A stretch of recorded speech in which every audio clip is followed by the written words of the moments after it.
If the devil is real, why does he look so different in every culture? And if he isn't real, why has humanity been terrified of him for thousands of years? Today we're tracing the devil, not just through religion, but through history, psychology, and the forgotten beliefs that created him. Let's start before the devil even existed. The idea of a single embodiment of evil is actually pretty modern. In the earliest civilizations, there was no one figure to blame.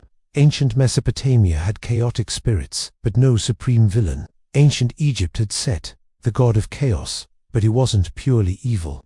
He also protected the sun god Ra, and in Greek mythology, you had tricksters like Hermes, and underworld gods like Hades, but neither was an ultimate source of evil. To our ancient ancestors, evil wasn't a person. It was an imbalance. It was chaos. It was the unpredictable, and sometimes brutal, side of nature itself. So where did the figure we call Satan come from? His origins are found in early Hebrew texts, but he wasn't what you think. The original Hebrew word, Hasatan, didn't mean a demon king. It meant the accuser, or the challenger. Think of it like a job title. In the famous book of Job, Satan isn't fighting against God. He's actually working for him. He's a divine prosecutor, whose job is to test human faith, to challenge our loyalties, and to expose our weaknesses. He wasn't a rebel. He was part of the system. Then, everything changed with the rise of Christianity. As this new religion spread across the Roman Empire, the devil as we know him began to take shape. Why? Because religions thrive on contrast. To make heaven feel more glorious, you need a terrifying hell. To make God seem all-powerful, you need a formidable enemy. Good needed a face, and so, evil needed one too. Over centuries, different ideas merged together to create this new villain. The Persian belief in a cosmic war between light and dark provided the conflict. The horned gods of pagan nature cults provided the imagery. The Greek myths of the underworld provided the location, and slowly, the celestial prosecutor Hasatan was transformed into Satan, the devil, a fallen angel, a cosmic rebel, and the ultimate symbol of temptation. This new, terrifying image of the devil exploded during the Middle Ages. In a world racked by plagues, constant wars, and widespread famine, people needed an explanation for their suffering. The devil became the perfect scapegoat.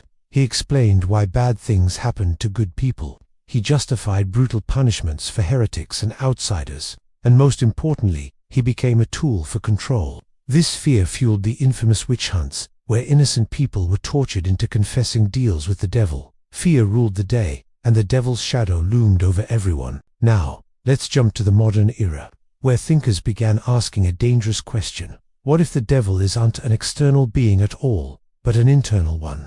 The famous psychoanalyst Carl Jung proposed that the devil is a symbol for what he called the shadow self. It represents all the parts of our personality we repress, our hidden desires, our darkest thoughts, our uncontrolled ego. The devil tempts us because deep down, we want the things he offers. The devil lies because we constantly lie to ourselves. In this view, the devil doesn't have horns or a pitchfork. He is the mirror showing us the parts of human nature we're too afraid to face. This idea of an internal or symbolic force isn't just a modern Western concept. Look across different cultures, and you'll find a devil figure in almost all of them. In Islam, there is Iblis, a spirit who was cast out of heaven, not for rebellion, but for his pride, his refusal to bow to humanity. In Buddhism, the demon Mara isn't a physical enemy, but a personification of illusion, worldly attachment, and the distractions that keep us from enlightenment. In Norse mythology, Loki is the agent of chaos and trickery, and in Japan, the fearsome Oni are demonic figures who punish the wicked. They all have different names, different stories, but they represent the same fundamental idea, a force that tests our character and challenges our spirit. So, after all this, is the devil real? Well, that depends entirely on what you mean by real. Is there a physical, red-skinned being with horns living underground? There's absolutely no proof. But is the devil real as a historical concept that has shaped empires, laws, and societies? Absolutely. Is he real as a psychological force that lives within our own minds? The evidence for that is undeniable. And as a symbol of fear, temptation, and control, he remains one of the most powerful symbols humanity has ever created.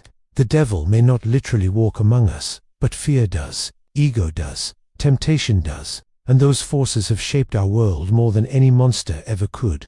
Perhaps the real lesson here is that the devil isn't waiting for us in some fiery hell. He's waiting for us in our moments of weakness, doubt, and pride, not to possess our souls, but to reveal who we truly are. Thanks for watching.